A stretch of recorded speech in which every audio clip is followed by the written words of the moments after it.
Hello, and welcome back to my RP-1 playthrough on hard. So in our last episode, we had a launch failure, and then we had a not failure, and that was nice. We've also done more of these X-Planes High missions. And I was whinging about spending money on um,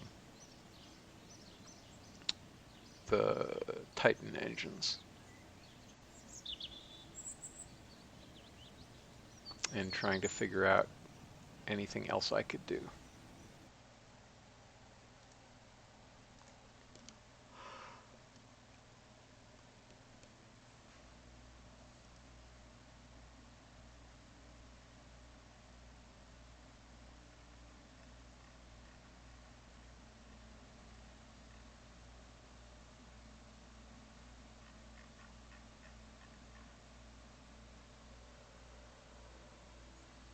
That can't be right.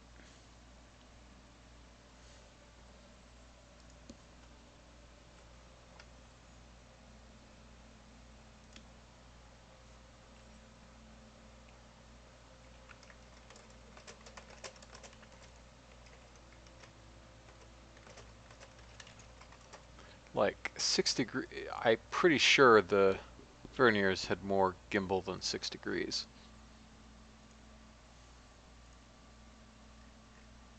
6 degrees is not a lot of gimbal.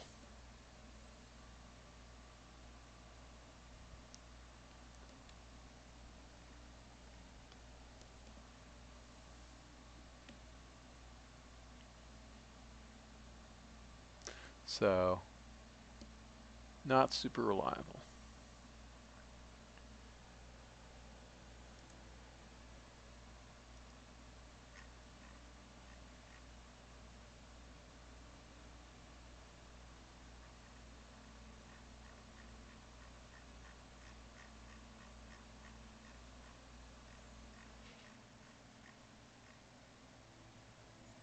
This thing pretty darn reliable.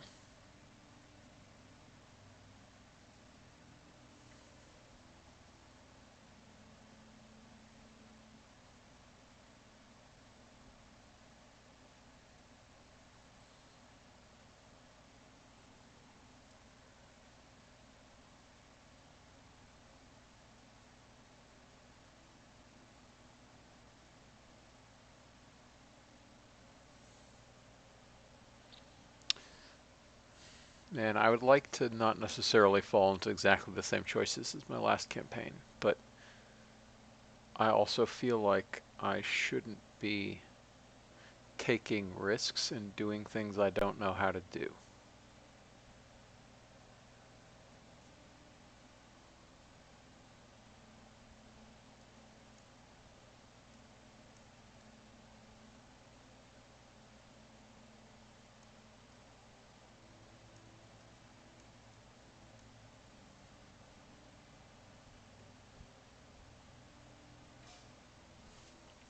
Oh, jump. Hello. Hey. Yeah, so I was just saying I feel like I should branch out this campaign, but I also feel like my first hard campaign is not the time to try stuff I've never tried before. So I'm probably going to have fairly similar choices to the last playthrough. I mean, you can do it how you want to do it, of course. Yeah. But I do think you should branch out, to be honest. I mean, I'm figuring I'll like once I get my basic streamy plan is uh, that I'll play this on hard. I do have my new computer, so when it gets set up, I'll put Principia in it. Although playing Principia on my first hard campaign is also feels kind of dangerous. Um, and then I want to do a tutorial campaign where I actually use both U.S. and Russian engines like a normal human being, and actually go through all my decisions in more detail and try to answer more questions like that. Um, Maybe that'll actually have the change in pads by then. I'm not sure. We'll see. Sounds like a reasonable approach. Yeah. But Uh, I mean, like it's everybody does their own fun. To me, the fun was not just optimizing like crazy, although that was psychotic, but it was also just trying some stuff that like felt like a clever solution. Hmm. I think you're mostly like it's nice to see it when that happens. I think that's one of the great things that RP-1 encourages. Yeah. Yeah, I mean, it's like I'm in some ways shooting myself in the foot by not using the RDO 105, uh, although the initial version is not super reliable. So, Yeah, I mean but that's not the sort of thing that I would consider a risk anyway. Like don't think you yeah, should try and use both engines. That's actually yeah, I easier. mean, yeah, like, yeah, something, yeah, I don't know. It's kind of hard to figure out what would be an interesting thing to do. Hi, Admiral Fisher. Yeah, you're welcome to ask whatever questions you want. Uh,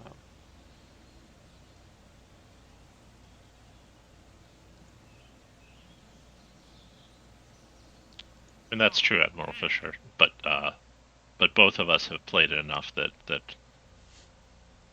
we've accomplished the standard path. Let's say. yeah, no, I've done I've definitely like I've done my Mars landing. I've done a bunch of moon landings. I've done space stations. I've done probes to outer planets. Um, I haven't actually done the Mars landing with Kerbalism though. oh yeah, I haven't done it. I haven't done it at all recently. Uh,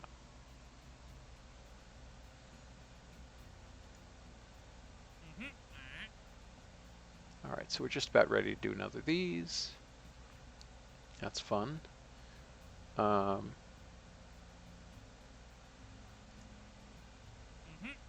Only 150 hours. I'm not making fun of you. That's just funny that that's an only in KSP. yeah, Kerbal is like different by an order of magnitude in terms of play hours.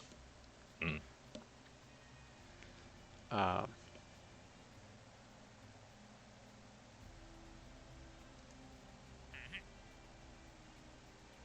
that's intriguing.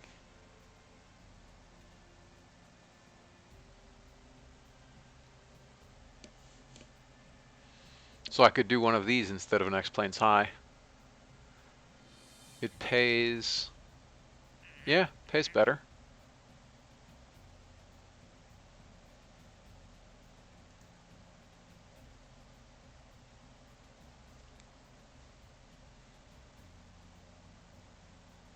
Sure.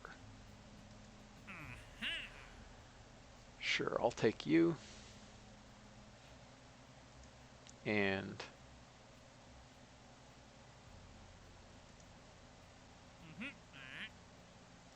plonk.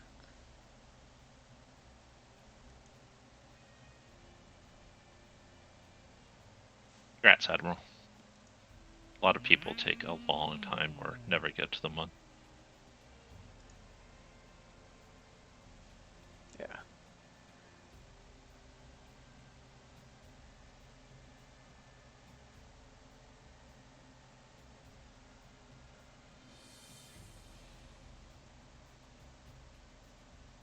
All right, so I guess we're going suborbital again. And we'll wait for Comstar 1 to be ready. And I think I had already put Glenn back in training. Yes, I had. September 12th. Um, yeah, annoyingly, I think this is going to be, I'm going to be a little bit behind historic for some of the stuff that I'm doing here. Certainly I'm behind historic for following up my lunar impact. Although it's worth pointing out that most of like, I think the first dozen or so lunar missions of both the US and Russia, like 9 of them failed. So that I'm waiting until I have a reasonable odds for success means Mm-hmm. that I'm not actually that far off. I mean, particularly if you count all the, like if you count the lunas that weren't numbered. Um, Do we know how many of those there were? yeah, Okay. yeah, there were Luna E1, E2, E3, Luna 1, Luna 2, and then I think maybe some more unnumbered ones. I forget exactly.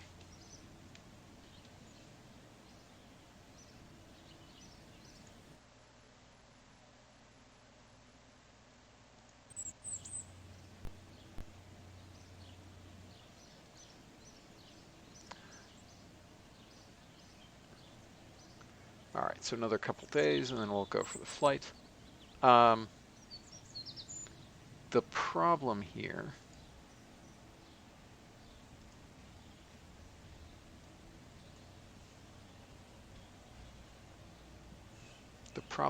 is that I don't have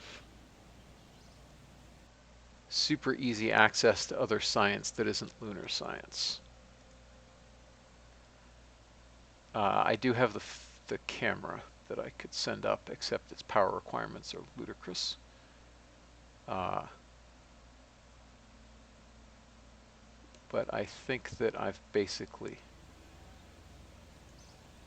scienced things out.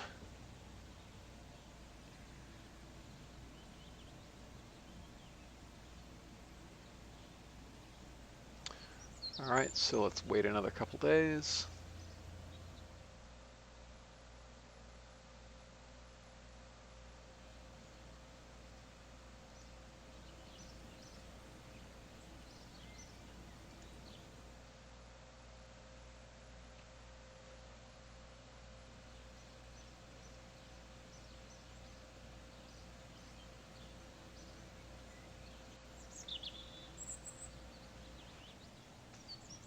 It's still a little dark.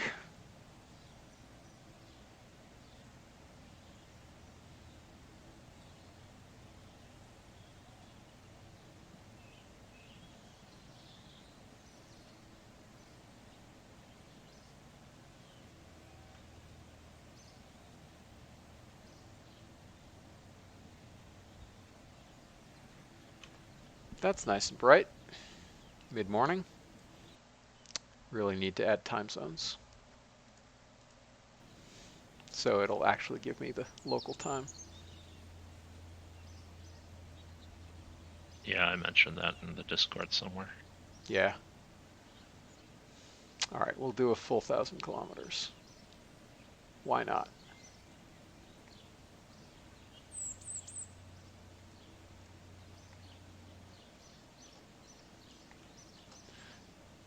We'll come up from the south this time. Why not?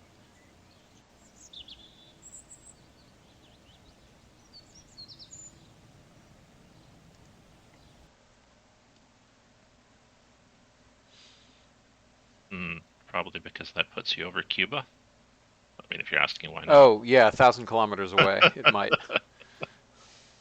Yeah, I forgot that this is not a few hundred kilometers. This is a full 1,000 kilometers. Not B-52 over Cuba, who cares?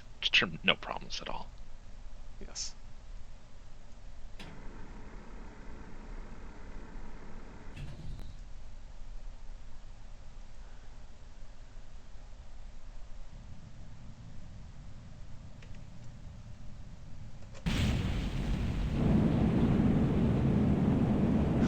That wasn't that far. Looks like you're still over Florida. Nope. You were exactly correct. Okay.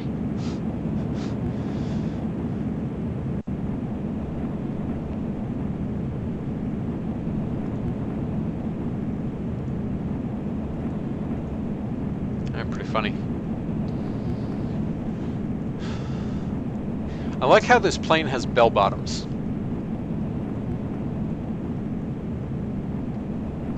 Yeah, kind of.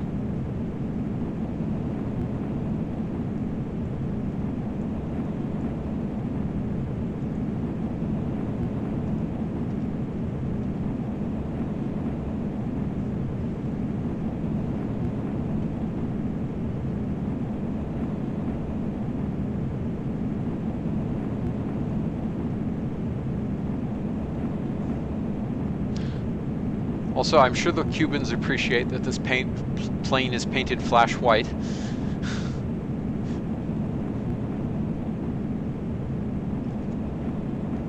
Yeah, I'm sure they enjoyed having a B-52 drop a cruise missile-shaped object off of one of its pylons, Yes. aimed back at the U.S. I They wouldn't mean, suspect the CIA or anything like that.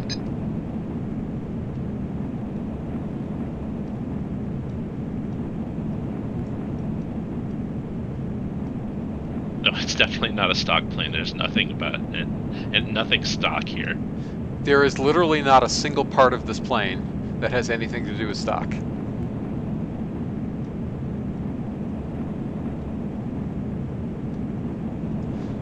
The cockpit is from Venstock Revamp, so that's the closest thing to a stock part.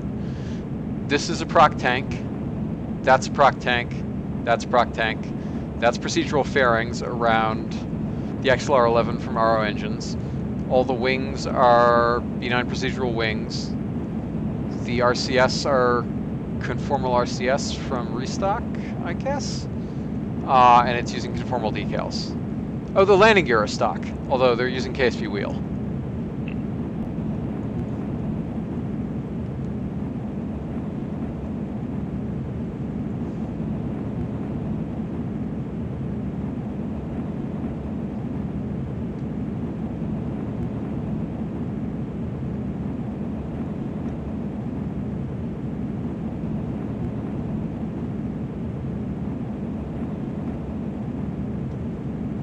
Unless you're in the yellow.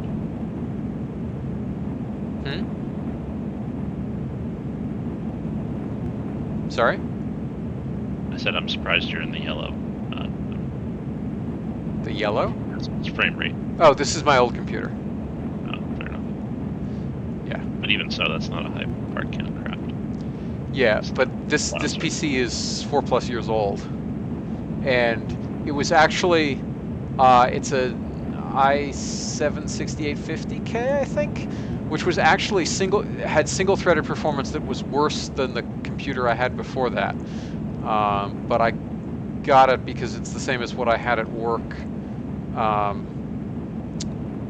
because it's got good. It's hyper threads to 12 threads, so it's real good for compiling C++ real fast. Still doesn't seem like it should be causing you problems, but I mean, I agree. I don't quite understand why it's in the yellow. Not spamming anything.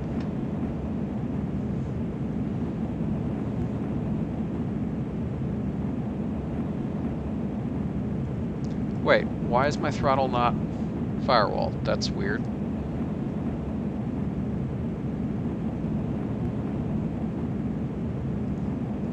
Alright, we're gonna take it off atmospheric autopilot and turn on MechJeb to keep us nailed.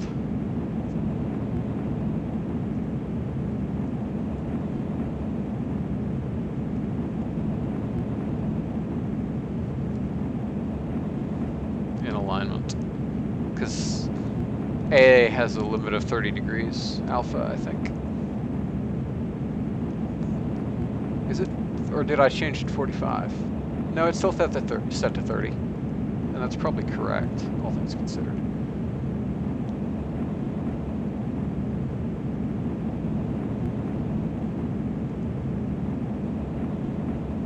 yeah, Admiral Fisher probably should not be trying to learn anything from watching this stream other than enjoying the rockets. I mean, I feel like you can learn a bunch about design from seeing me build stuff, but yeah, this is not really a tutorial stream. This is me playing on hard mode. I mean, he's still learning stock, so. Oh, that's true.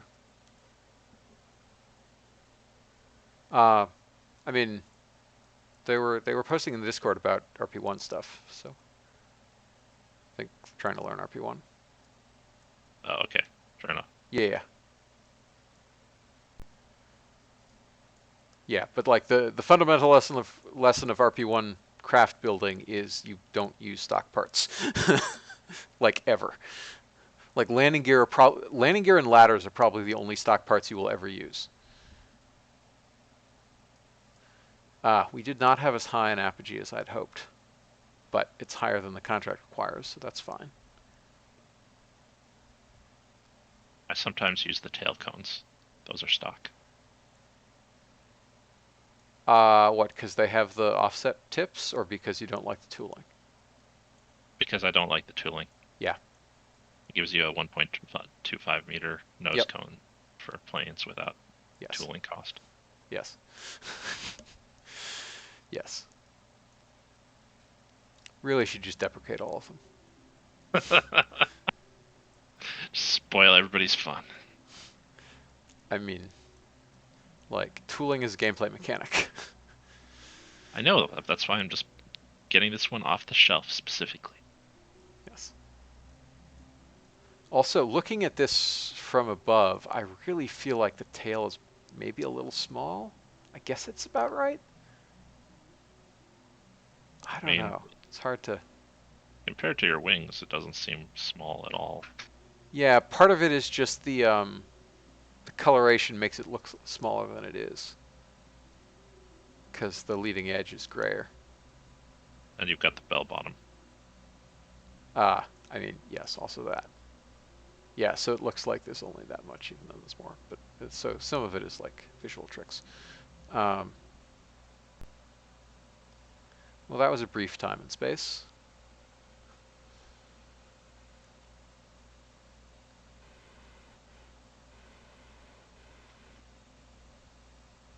So down pitch to hold 45 degrees. Actually, we want 45 degrees alpha, not 45 degrees pitch. I feel like a tail span that's about half your wingspan is pretty average on planes, or even a lot. Yeah.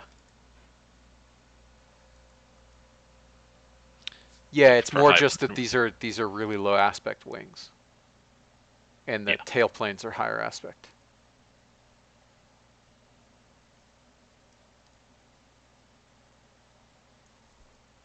Is that Bermuda? What are we going over?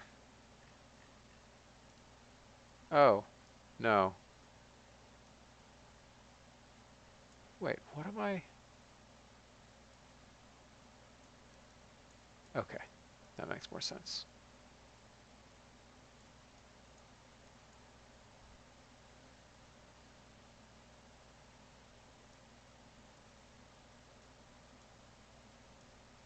I guess if you look at the X-15 from overhead, it's about the tail planes are about 2/3, but Yeah, those are super stubby wings.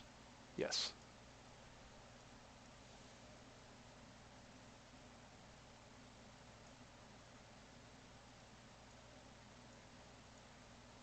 Mm, actually, you know what? I'm gonna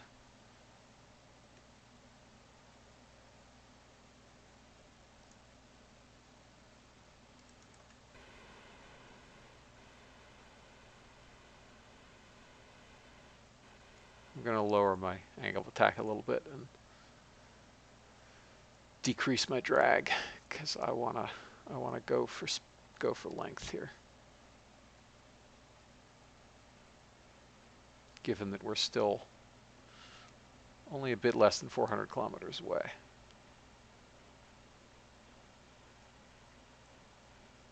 Guess we're low enough I can turn the RCS off. Nothing, Admiral Fisher. You just have to pay a little bit more to bring it back to the U.S.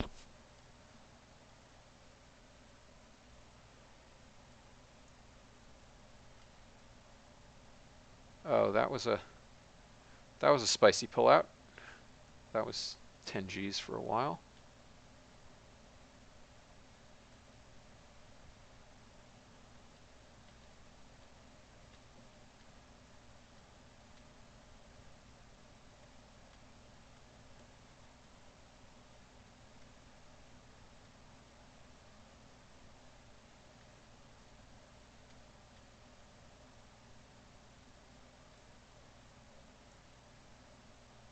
This plane likes to go left a little bit. Like we've lost 0.7 degrees.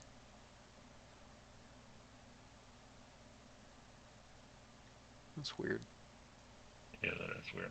Doesn't Because seem like it'll be anything asymmetrical. it's also true when we're coming down um, southerly. It also likes to pull left slightly. But there doesn't seem to be any reason for that, Yeah. other than maybe like something with the autopilot. Yeah, or some quirk of the voxelization. You should probably just pitch down now. I don't think you'll have any trouble with the cross range anymore. Uh, yeah, but I'm trying to stay above 40 for the science. Oh, fair.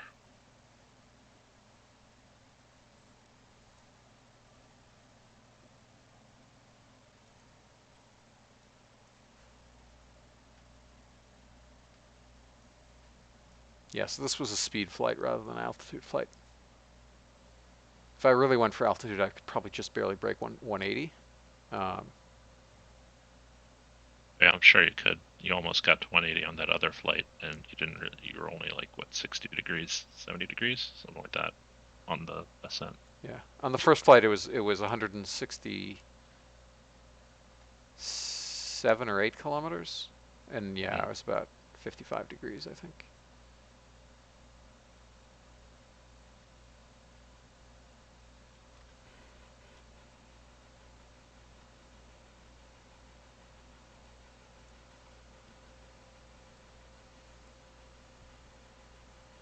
There's the Cape coming up. We're not that far away.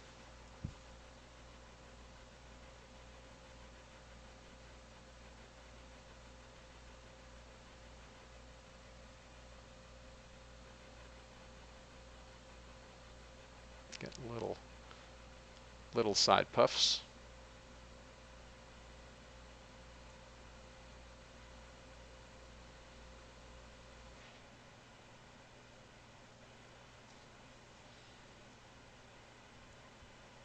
Oh, I wonder if it's to do with variability in thrust between the two engines.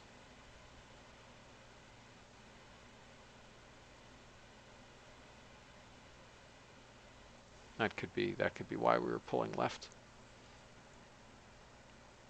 Maybe, but your autopilot should have been correcting for all of that. Yeah. I guess a tiny amount, maybe. No, I mean, I don't think that could be it. Especially not if it was consistent. Yeah, actually now that I was thinking about it, coming on the reciprocal heading, we actually pull right, Hmm.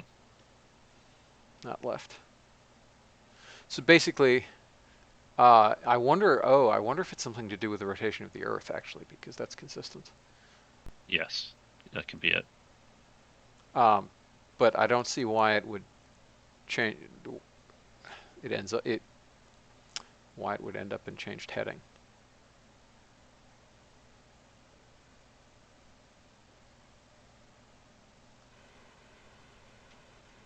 All right, we're not gonna get above 40 again. So Great circle route, something, maybe? no, but heading's ECEF, so ECAF? or centered Earth fixed. Okay. Uh, surface mode. Yeah, yeah. I guess I'm slightly better prepared for Principia in that I already like I already actually think in ECI versus ECEF rather than surface and orbit, but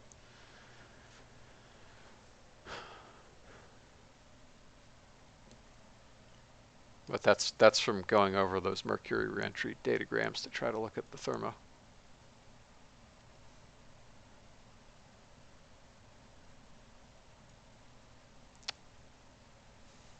Yeah, I have to say, like I really making this in my previous campaign, I really lucked out. Like this is a really good airplane.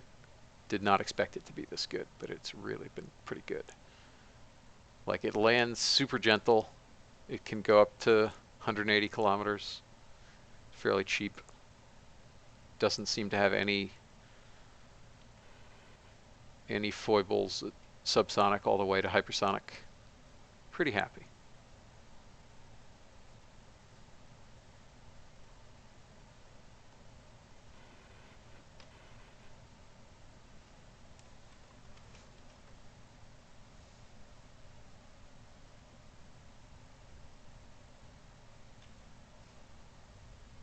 Guess I might as well just line up on the SLF. Yeah, it looks pretty good overall. I don't think it's the best area ruled you could do, but Oh otherwise, no, yeah, it's not it's really area good. ruled at all. Yep, Like I could have area ruled it, but doesn't really matter that yeah, much. yeah, it it solves area ruling by thrust, in the same way that the F-100 solved going supersonic. Is you slap a big enough J-57 on something, it will go supersonic. Actually, I guess I could land on the KSC runway. We'll come out to sea a little bit.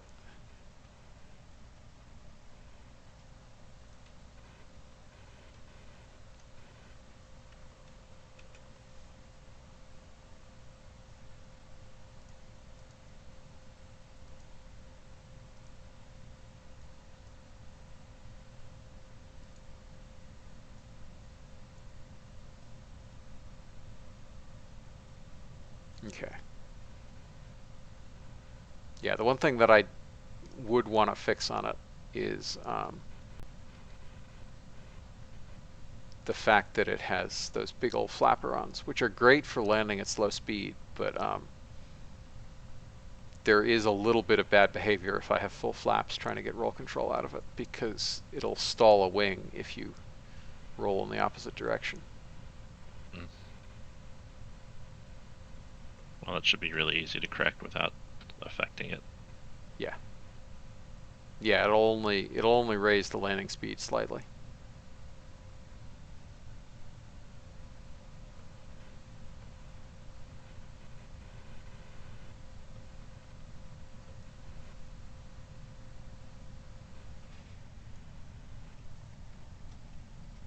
Oh, why am I still firing my RCS? Because I'm not thinking. Didn't turn the RCS off. All right, now we're lined up fine. Let's go to full flaps. Deploy the speed brakes before the dynamic pressure gets too high. Good thing we were high as we were, because we were firmly in the transonic and about to go supersonic, and that's not a time you really want to pop the speed brakes. Yeah. Yeah, you were at 10 kilopascals dynamic pressure when you pushed them open. Yep. Yeah, it starts to be risky about 12. And Mm. I think by 15 or so, they'll probably break, maybe 20.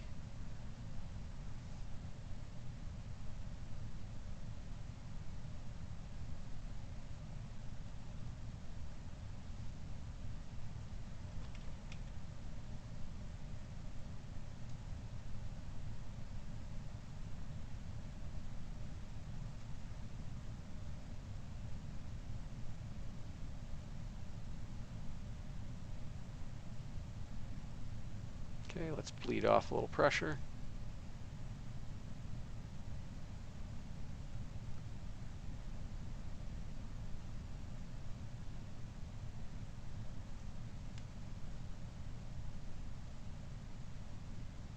Okay. Safe to pop the brakes again.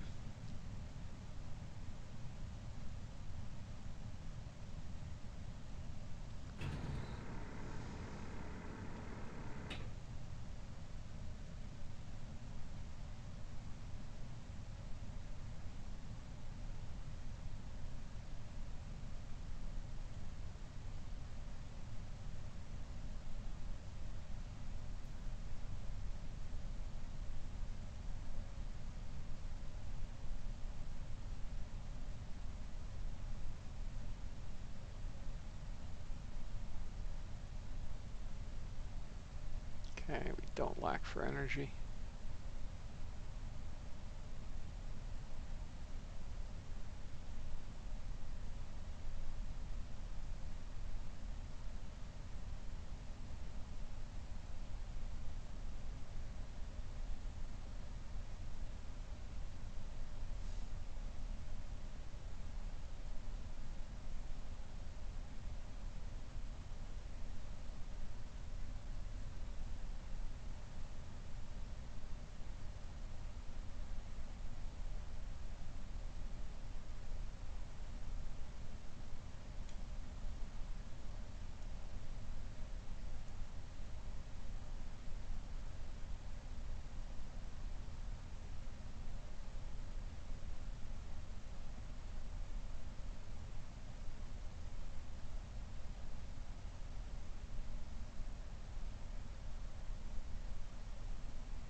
Okay, that's fine.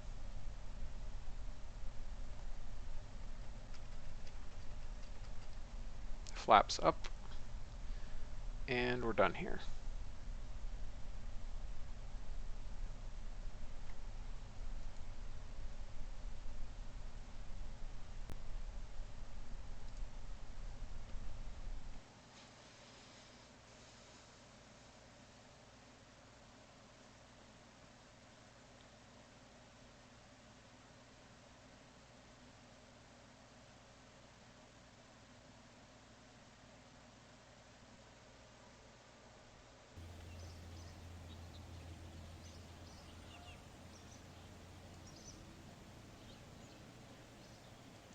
Three science points, 3 whole points.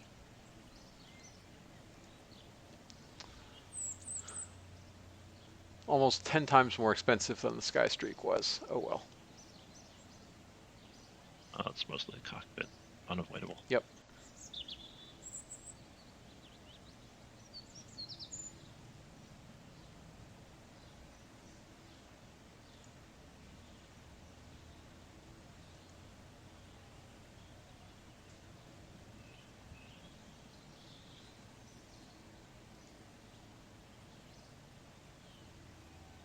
$74 days until those engines.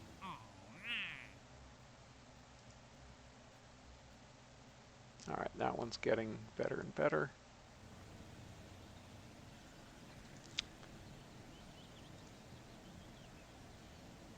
That's convenient. I guess we're doing back-to-back missions.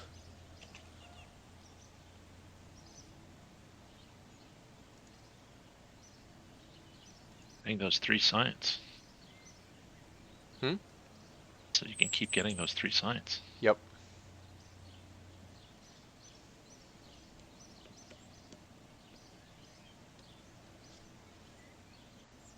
Yeah, can also switch over to the hypersonic science. Oh, I was gonna do a thing in Kerbalism first. Oh well. What was that thing? Well, so when the degrinding change was made to change that cockpit the experiment to have a sample of 0.334 instead of 0.2, basically, so notionally take 3 flights instead of 5 flights. Mm-hmm. But the problem is that it requires the same total amount of time, which is 40 minutes. Mm-hmm. So instead of it being, uh, wait, no, not 40 minutes, some number of minutes. Um, the point is basically it's effectively impossible for you to use up that whole level of sample in a flight anyway, so it didn't actually do the degrinding. Yeah, it's pretty hard to fly at 40 kilometers. What, 40 kilometers and over 650 meters per second? Like Well, that's if you're the. flying at 40 kilometers, you have to be over 650 meters per second. You say that. I do say that. Point being, if you go for altitude alone, and your apogee is in the like basically in the atmosphere, a reasonable amount of time is actually going to be pretty slow. Yeah, sorry. What I meant was to actually fly at 40 kilometers, like in Yes. level flight, you have to be Yes. going over 650 meters per second. Yes. Like presumably that is the thing you could do with ramjets. Maybe. It may be too thin. You could probably accomplish it with a rocket plane and uh, U-2 like uh, I wing guess, arrangement. yeah, I guess you could probably have a pretty long burn time from that, but yeah. I'm pretty sure at 2 kilometers per second that you could easily get up to with this plane and just like stretch your wings out to triple what they are right now. You could fly at 40 kilometers per second for a good 20, 10, 15 minutes. Uh, like If you wanted to do even such a after thing. burnout, you mean? Maybe. I No, the drag Yes. would slow you down too. Gl- At 40 kilometers, I mean, eventually, yes. Well, because like your hypersonic lift drag is going to be like the to provide enough, like you're not going to have a lift drag higher than 10, right? Yeah, I guess Hypersonic, not. Yeah. which means that to provide the lift you will need to fly, you're going to be producing a fair amount of drag.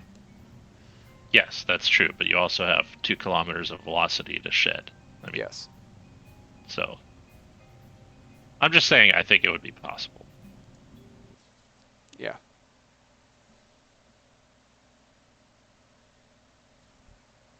I should probably just build a plane and prove it. Yep. Science. Gonna science it. The internet making science a verb since like 2002.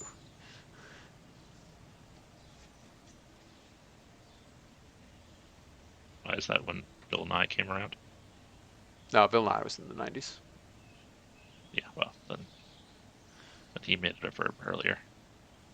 Oh, maybe he did. Okay. I mean, I I watched feel Bill like Nye he the did. Science Guy a bunch, but like I don't think that at the time he seemed entirely too proper to do that to his diction. Yeah, but he was also entertaining children. Yes.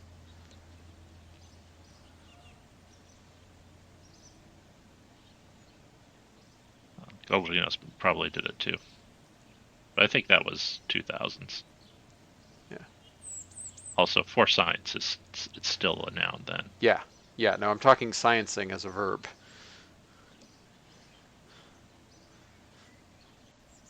That feels like a more recent construction. Um, okay, I guess we'll give her a first flight.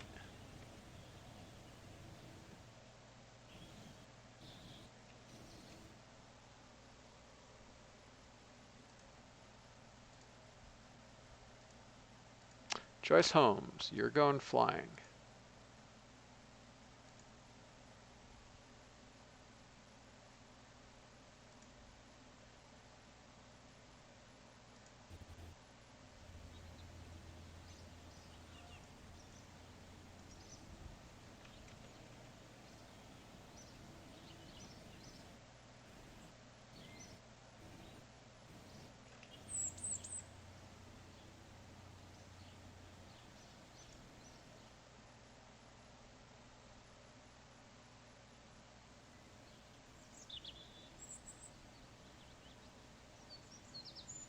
Still 50 days until that ComSat is ready to fly.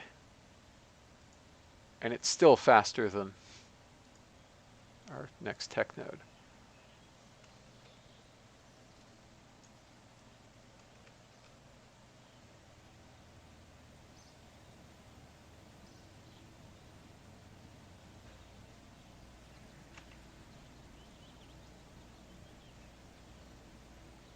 This is not a, yeah, October is not a very bright time, but that's bright enough. Sure, we'll go with that.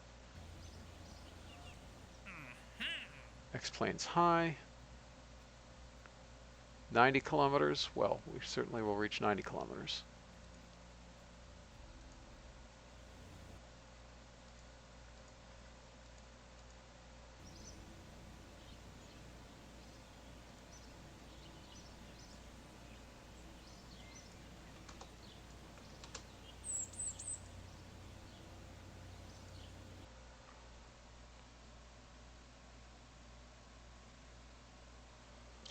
Yeah, The Martian, I think, popularized it more than it already was, but I'm pretty sure that was in use on the interwebs before its use in The Martian.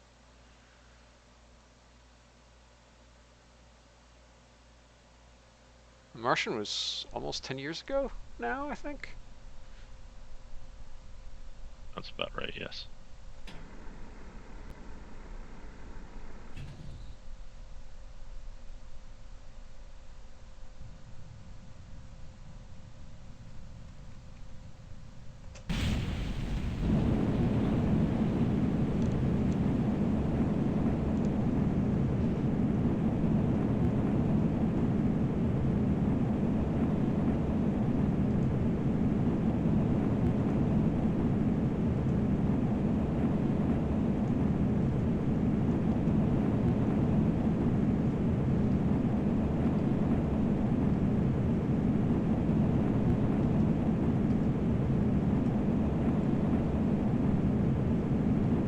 So I think I want to get up to about, what, 18 kilometers and then make a run to about 600 meters per second and then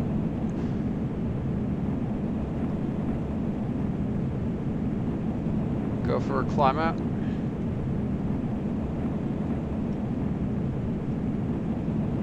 Sounds reasonable, yes.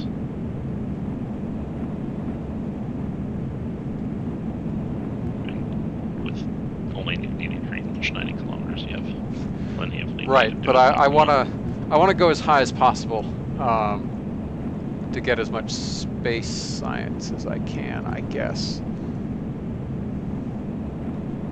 Okay. All the Sure. space crew report. Although I guess I really should be optimizing for high altitude.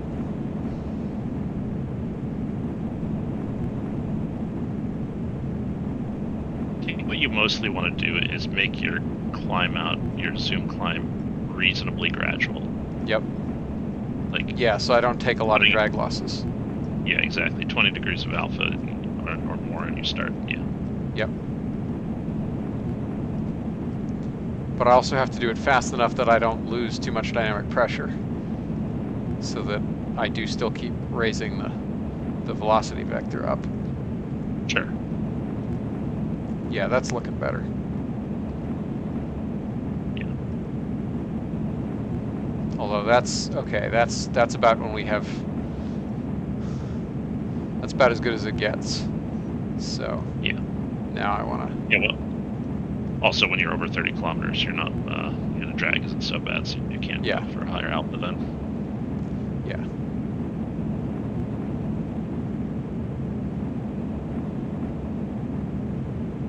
All right. Let's see how high we get. Holding at about 60 degrees pitch. No, Mr. Bond, they do. You could also pitch up a little higher. They still cost. Yeah, but like. Depending on what you think your airframe can tolerate on the descent. Yeah, I don't want to push my luck. I want to get over. I want to get to the 180 kilometer record. So we'll go up a little higher, but.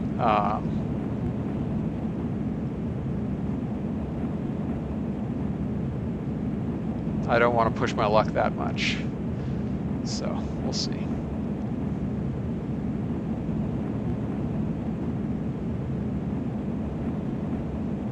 See, it pulled to the right a bunch.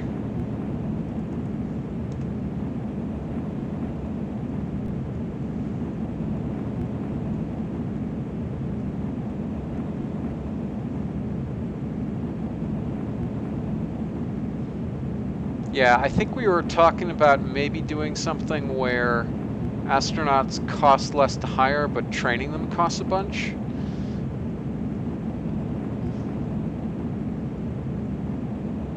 And like, keep going. I was gonna say maybe your roll wasn't perfect, and that's why it pulled.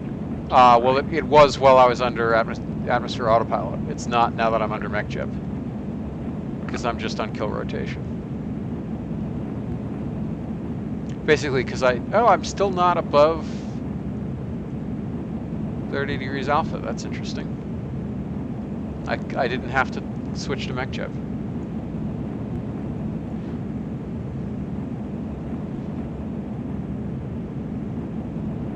Yeah, I think I'd like to maybe do something where astronauts cost more, depending on, like, they're cheap to hire, but putting them through a proficiency course costs a bunch, and then they cost a lot on maintenance based on how many proficiencies they have. Okay, so we got up to 192. That's pretty high. Yep. So yeah, really, it's that nice climb out that helps a lot. Yes. Don't much delta V if you're. Yep. Yeah, although if you don't start the climb out until you're above 20 kilometers, you don't lose that much. Like, your dynamic pressure is already pretty low. Yes, but then you also can't convert velocity as well to vertical. Yep. Yeah, exactly. So. Yeah, for this one, I think we actually do want to do something like 45 degrees incoming, because I think I don't know. Maybe 30 degrees will be okay.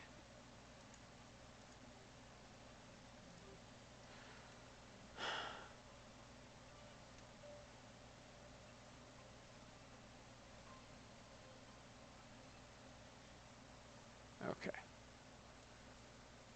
Whoa, that was bad.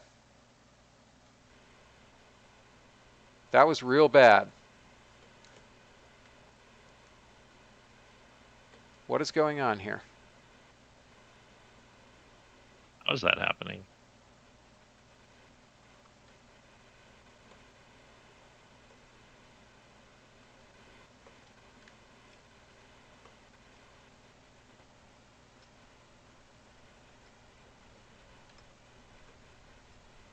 Okay, we're about to have a blackout.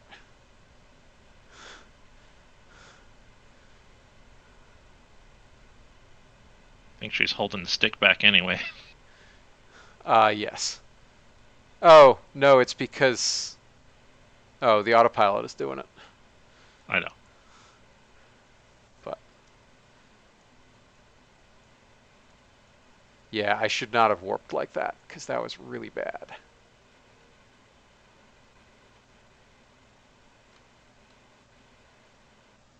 Because we flitted down through the upper reaches of the atmosphere.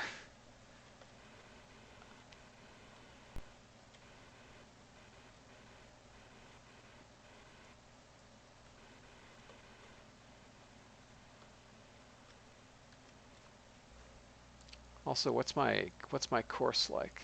Uh-oh. That's super sketchy. What are we doing over here?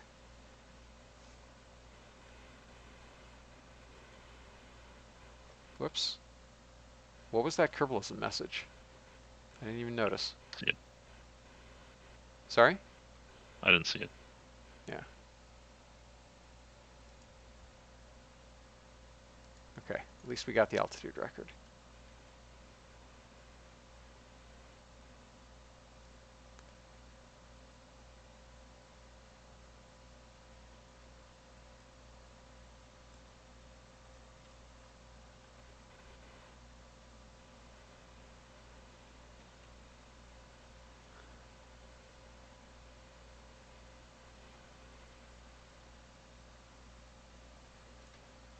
Yeah, I'm annoyed that we're spending all this time. We went all the way back up to 50 kilometers, but we were too slow to get high altitude science. This is exactly the use case I was talking to you about. Yep.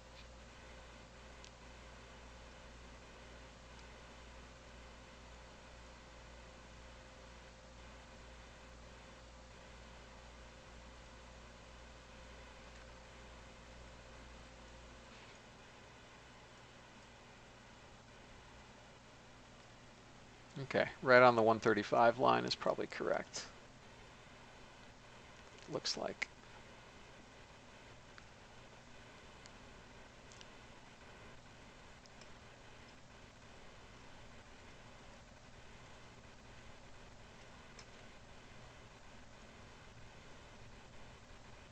Now we need some pretty decent energy management to actually get all the way back across Florida.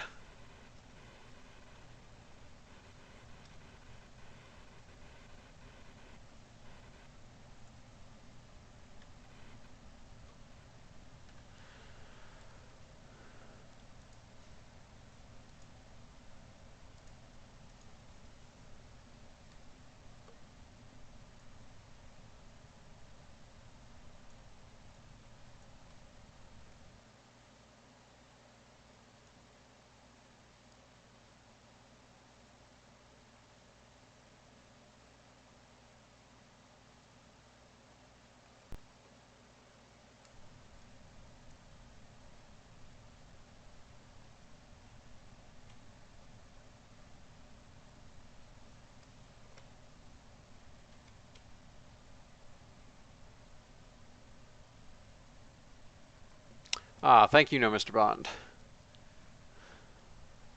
It was about science. I guess we got something from.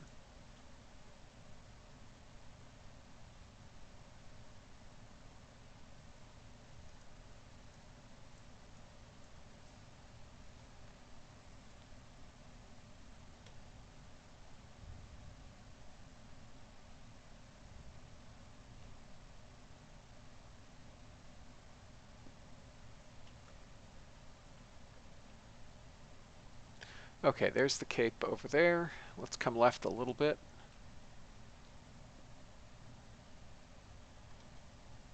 And I'm pretty sure we will just take any kind of landing we can get.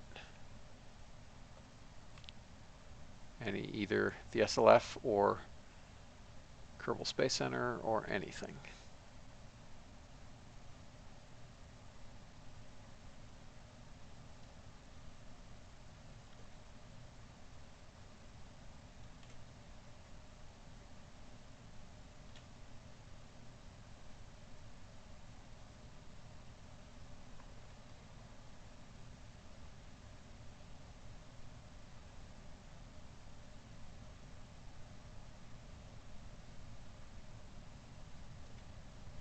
Okay, let's pull up a little bit.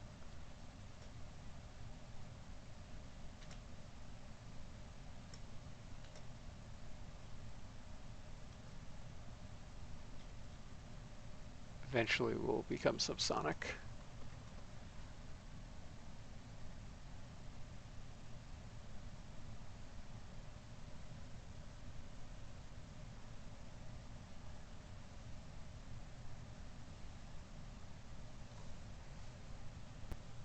All right, as long as our lift to drag ratio is above 10 to 1, we're fine. And looking like it probably is. It should be pretty easy for you. Yeah. Yeah, this thing's going to be fine.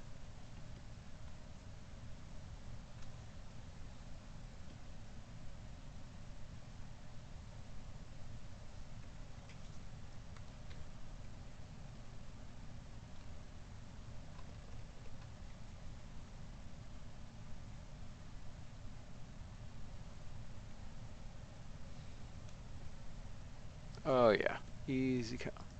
Easy go.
Okie dokie. Let's switch to landing mode.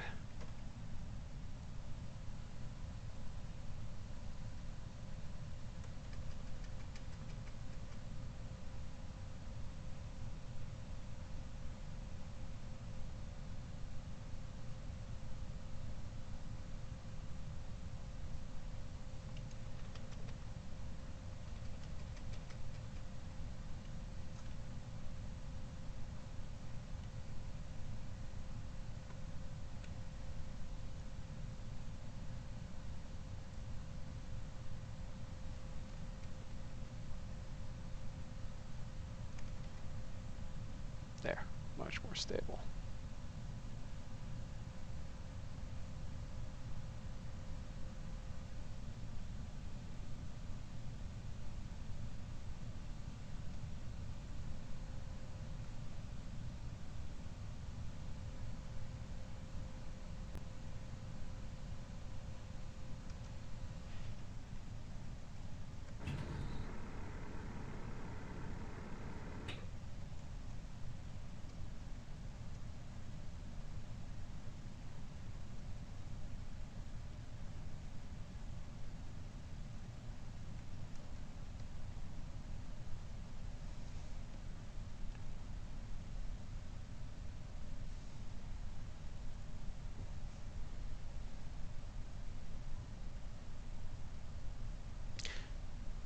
Interesting that this basically had the same characteristics as the D558-3, where the altitude was limited by pilot G-susceptibility rather than anything else. Mm. And absolutely, like, this thing was basically just limited by the fact that Joyce blacked out because I wasn't Yeah. really paying attention to what I was doing because I had warped through interface down like 70 kilometers of atmosphere before it actually kicked the drag in. Yeah, that seems like it's going to be guaranteed unless you have a really big wing area to like decelerate and more optimally in the higher atmosphere. So mathematically, so from the stuff that I was reading about reentry, at least from a simplified basis, mathematically, G loading is entirely dependent on entry angle and not at all dependent on ballistic coefficient. Like lift makes some difference, but ballistic coefficient alone, so like drag versus weight alone, doesn't actually alter peak Gs. It just alters the altitude at which peak Gs occur. I think that's true for an orbital reentry, but there's going to be a point where suborbital entry where the difference between being a rock and being able to control your G's better with wings has to be the case. I mean, lift, it makes a difference. Well,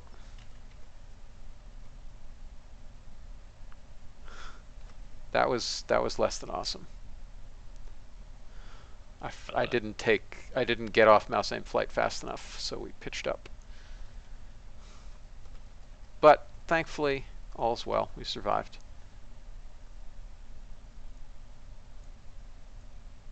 Okay. Recovered the SPH. I'm pretty sure it's the case that assuming you have a ballistic reentry, um,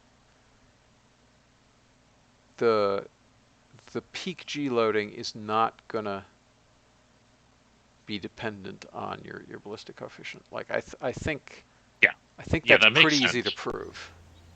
Yeah, Um, absolutely, that makes but sense. like if But if it's a non-ballistic reentry, then yes, all bets are off. yes, All right, she so gets almost another year for flying into space like that. yeah, what I'm suggesting is that with a bigger wind area, you could switch over to a lifting reentry without needing a heat shield sooner, and therefore control your G's better, even with a like dropping from suborbital sort of trajectory. Yeah, yeah, like that's why this time I tried to keep my entry to 30 degrees rather than 45 degrees because I Yeah, yeah.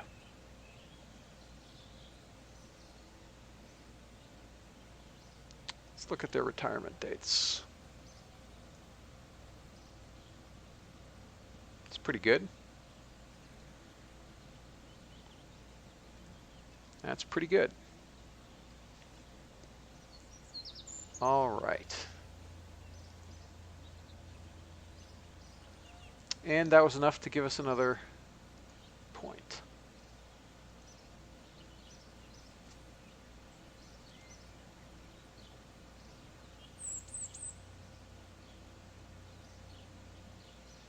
Mm.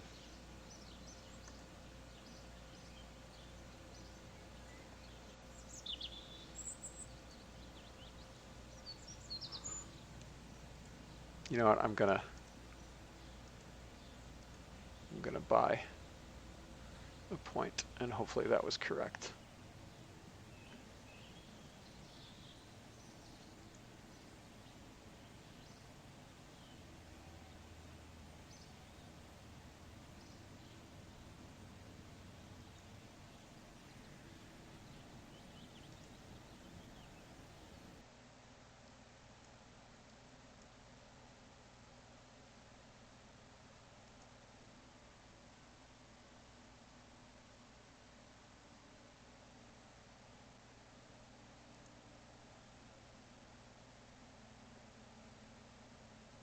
All right, so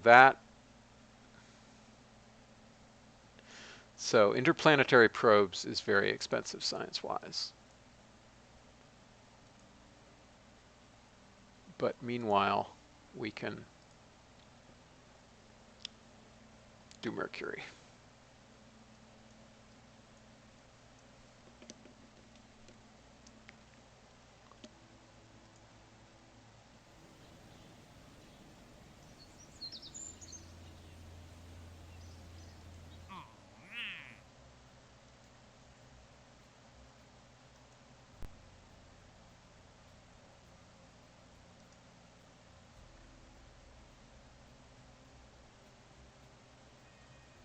Oh, that's interesting. What happened to the advanced biosample contract? Only did 2 of them. I was going to do the 3rd of them, but it's gone.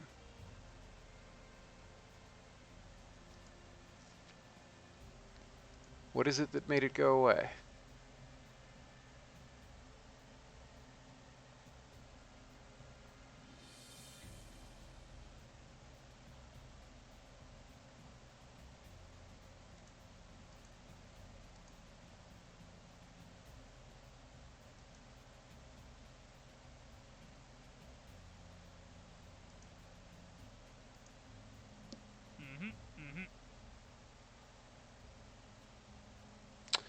Oh, interesting.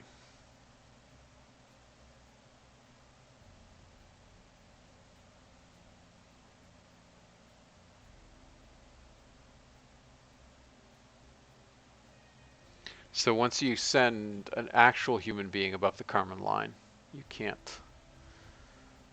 That sucks. Oh well. That's a waste.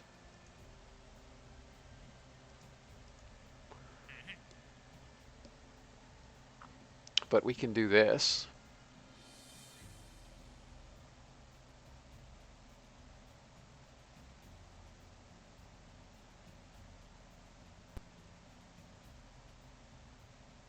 And send the advanced bios sample up. So Admiral Fisher, you are correct that interplanetary probes pay well, but like, look at how far away interplanetary probes are. Interplanetary probes really require this level of solar panels, and definitely require this level of comms. So I have to research this, this, this, sorry, I have to research this, this, this, and this, and upgrade my tracking station twice, which is pretty expensive um, to be able to send something interplanetary.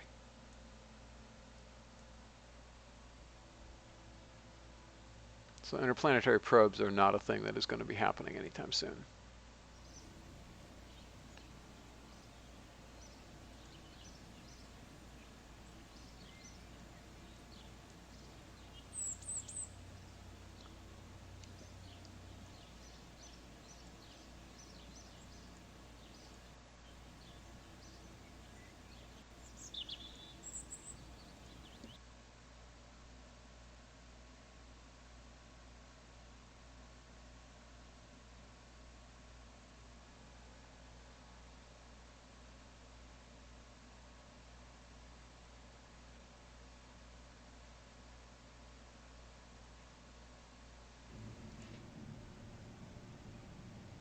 Whoops. Not necessarily what I wanted to click.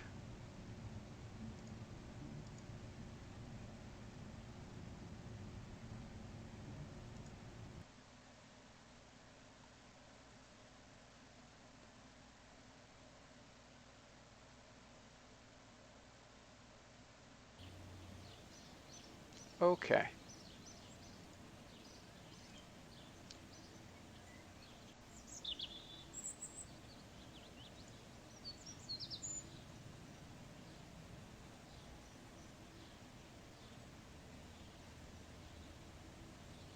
So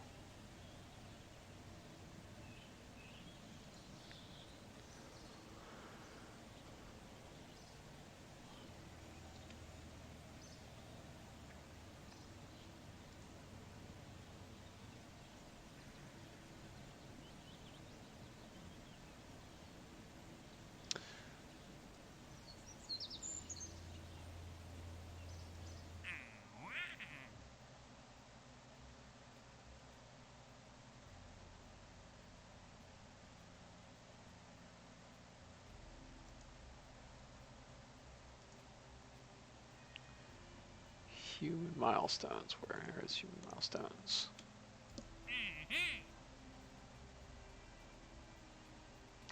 Oh, that's why I can't get it yet. Alright, so we definitely want to do that as soon as possible.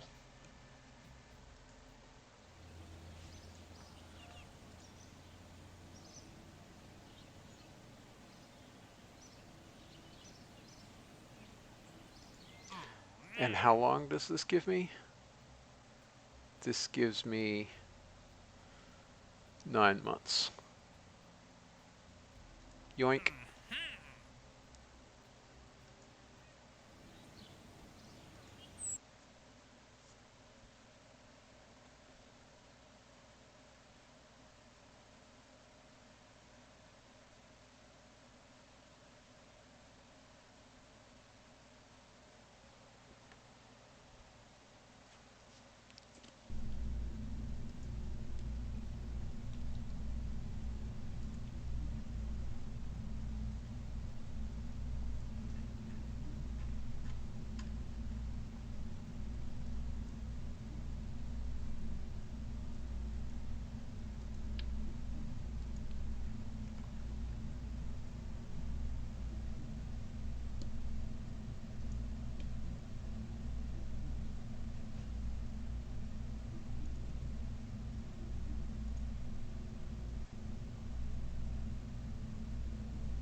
Oh yeah, it gets put under control even though it's... yeah.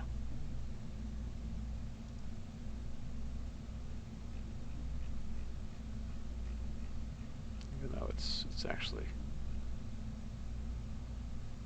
real thing.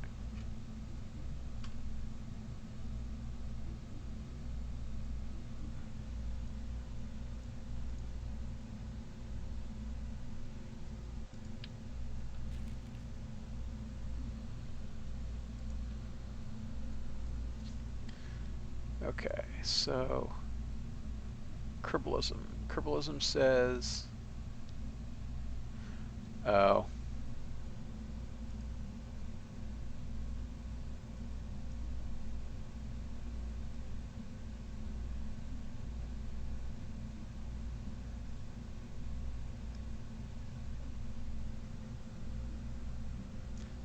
all right, that doesn't materially change anything. Could save a kilogram, I guess.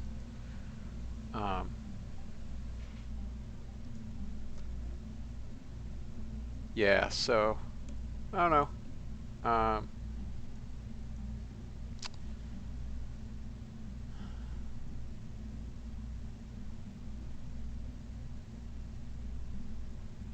48 minutes. No, Mr. Bond, are you also hearing a problem with my sound? Because, like, Maxwell, I presume you can hear me fine on Discord, although you're not actually listening to the Yes, stream audio. I can hear you fine on Discord. Yeah. So Okay. Oh, hey, Squirrel. I didn't know you were here. Oh, there's a bunch of folks here. Okay. Cool.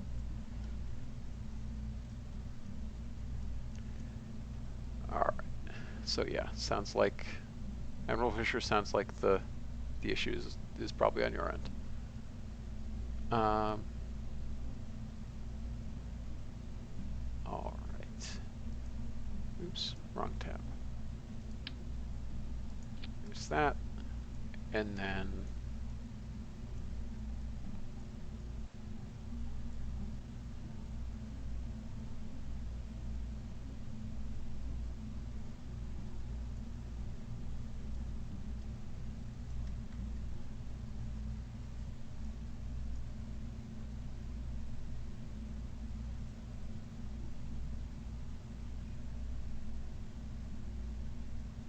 hello, Raiders.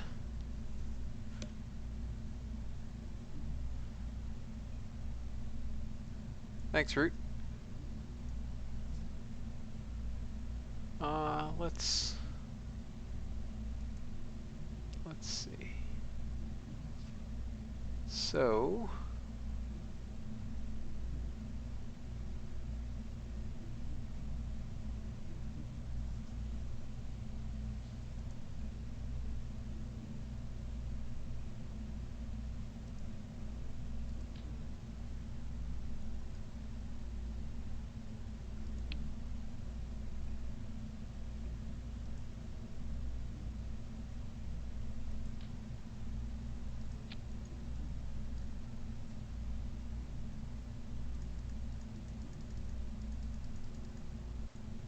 Okay, we need a little baby decoupler with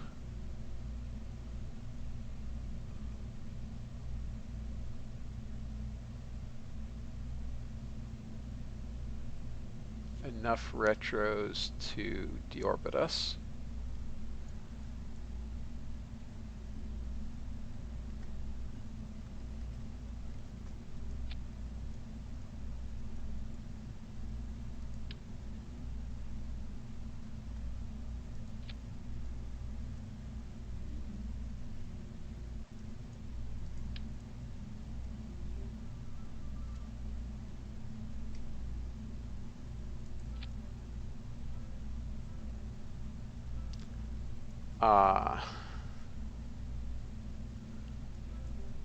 Not sure that's enough, actually.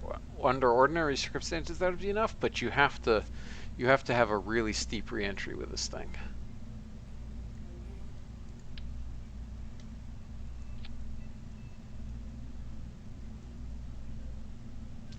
So at this point, that's 28 kilograms, which means we probably should just use a baby sergeant.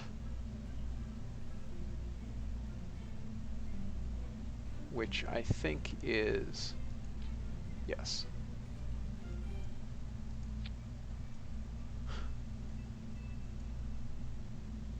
Yeah. All right.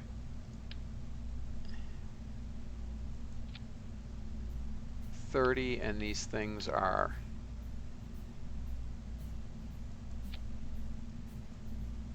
$40. So yeah, we might as well just use a baby sergeant.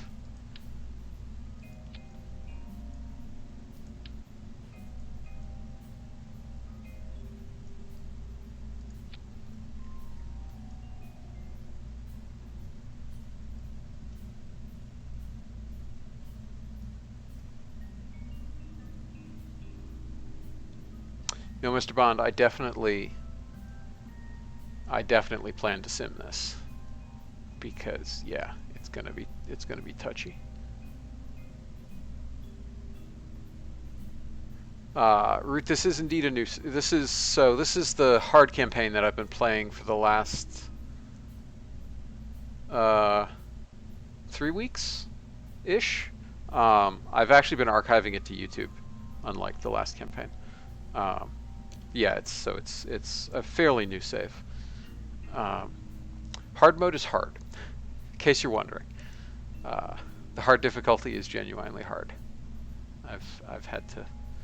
I made the most awful, horrible, ugly, cavemanish launch vehicle to start with to get into orbit.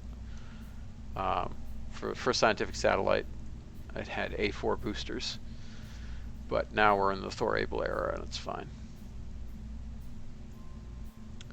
So, what do I actually want to do here? I kind of want to decouple this a different way.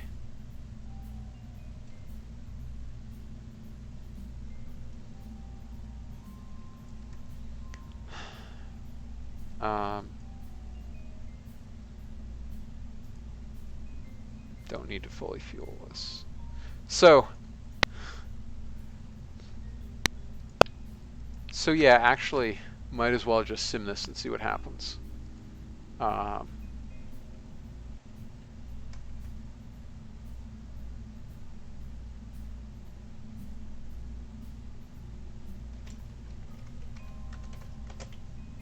So we're going to call our Earth Science stuff Surveyor. Oh, just because I created a bunch of this stuff doesn't actually mean I'm the best at it. Like, Maximal is clearly a way better RP-1 player than I am. LPG as well, the Destroyer. Like, LPG is definitely better than me at this point. I haven't played enough in a long while to even compete. Yeah.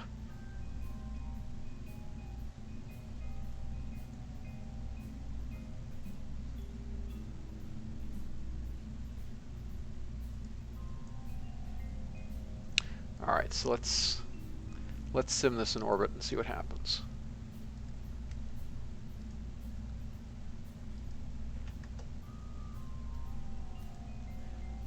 And what just do 30 degrees. It's fine.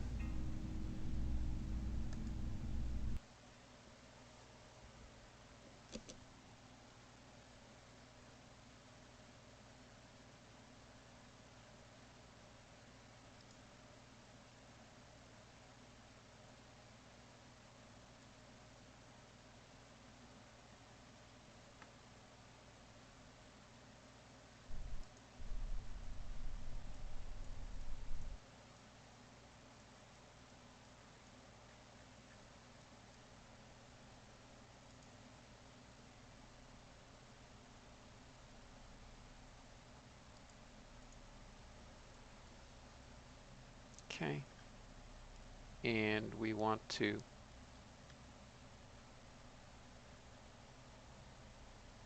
oh, I don't have comms. Great.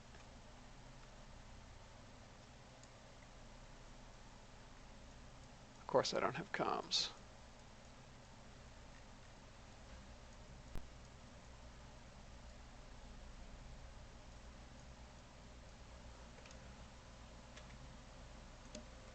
Okay. So we want to aim retrograde.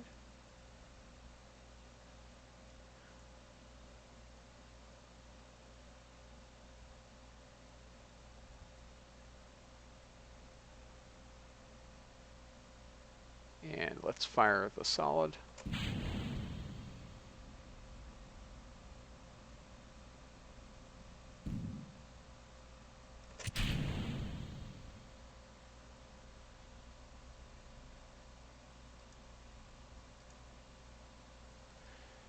And in we come.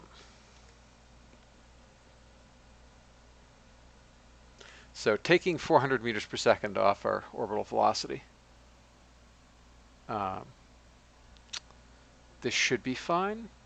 I wouldn't trust taking anything less than 200 meters per second off our orbital velocity. So root RP-1 is at 1.10, and we're beginning to commence to start the process of actually updating to 1.12. But it's been at 1.10 for a good while, probably since the start of the year, if not earlier. Not sure. I don't actually know when 1.10 came out. When did 1.10 come out? Sometime in 2020, I assume. Um, Let me think. Yeah, definitely sometime in 2020. I think it was middle of the year, I want to say. So Maybe about a year ago. yeah, about a year ago. Yeah, I that want to makes say sense. maybe more like August or September. Guess I can check.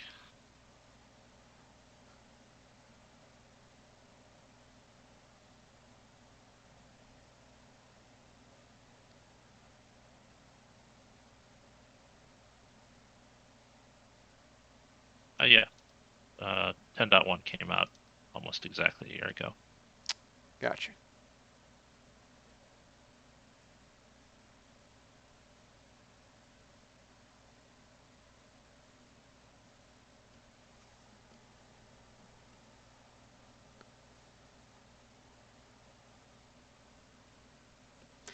Yeah, Root, I really want to write or steal some stupid simple tether mod so we can start our EVAs without jetpacks.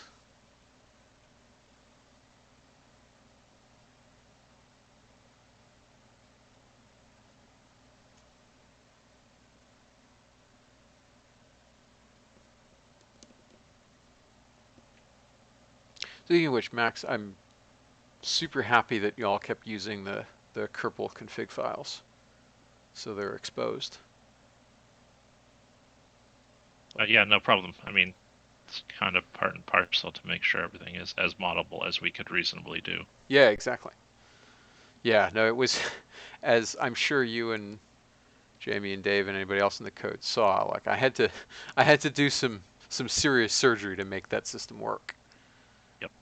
Um, and also to like that whole hack to make it actually override the Kerbal EVA module instead of adding a new one.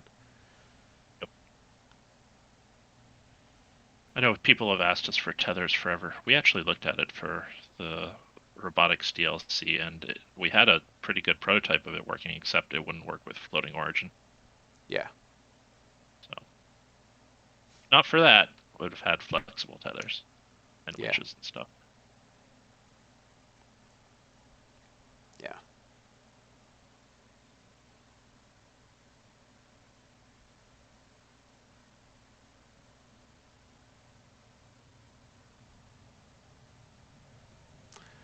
Okay, it's getting toasty, but we should be totally fine. I say that. This is why we're simming it. But yeah, it probably could have been okay with a good chunk less delta V taken off the nose, but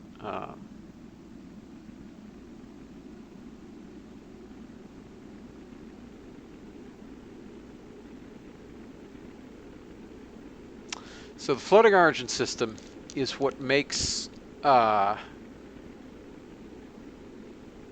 what makes Kerbal possible in a lot of ways.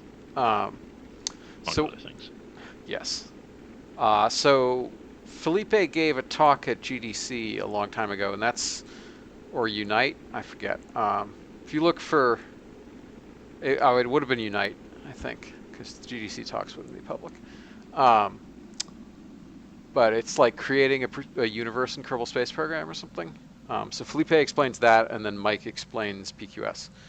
But how floating origin works is that essentially uh, the universe moves around your vessel instead of the other way around. The reason that's important is because of precision issues. You need really, really close precision for stuff nearby the vessel, because, like, this is only, what, like less than a meter across. But the universe is not less than a meter across. So what happens is stuff nearby gets the highest precision possible because this is at the origin. And stuff far away has low precision, but you don't care because it's far away. Um, and all this comes down to basically that PhysX, which Unity uses and KSP therefore uses floats rather than doubles. So you only have 32 bits of which, oh, I forget what IEEE floating point has as the mantissa and what is the exponent, but you don't get a lot of precision out of it either way. Um, so fun fact,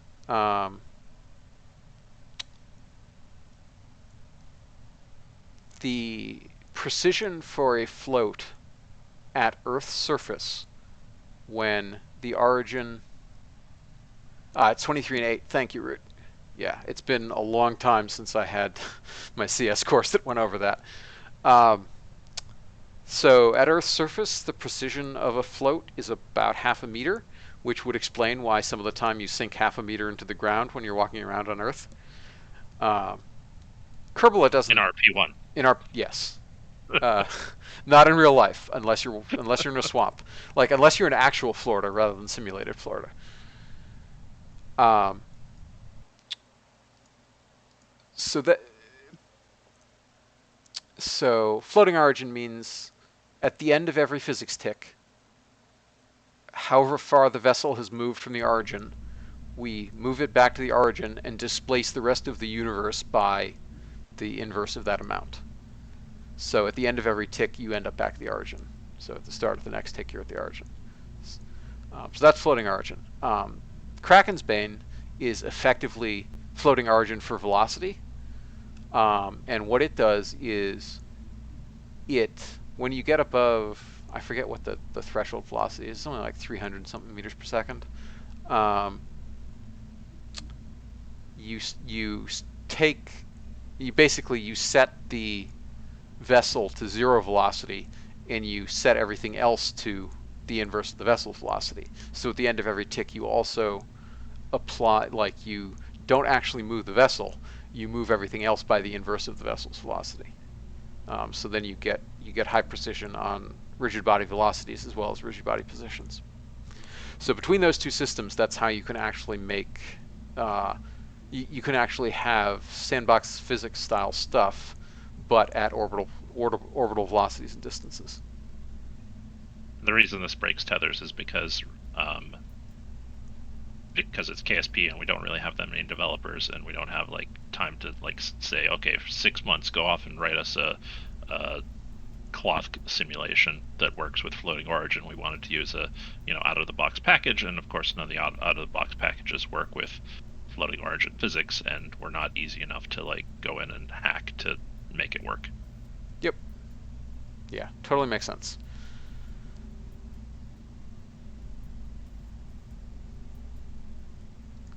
Think that's probably a bit much solids, so let's try oh, that's 54 kilograms and provides about the same delta V, so I guess we might as well use the Baby Sergeant. That said, you could still use a tether like KIS does their, or KAS does their tethers, which is just like a straight line drawn between the 2 points and having a physics joint that is permissively allowing you to float up to a certain distance. Yeah. Just don't get a nice graphics or string colliders or anything. Yeah. Yep. All right. Well, I think sadly that does it for me for tonight. I'm starting to get pretty sleepy. So I'll pick this up again tomorrow. Max, thanks for joining as always. Thank you everybody watching for joining, and I'll catch you all Thanks for tomorrow. having me as always. Good night. You bet. Night.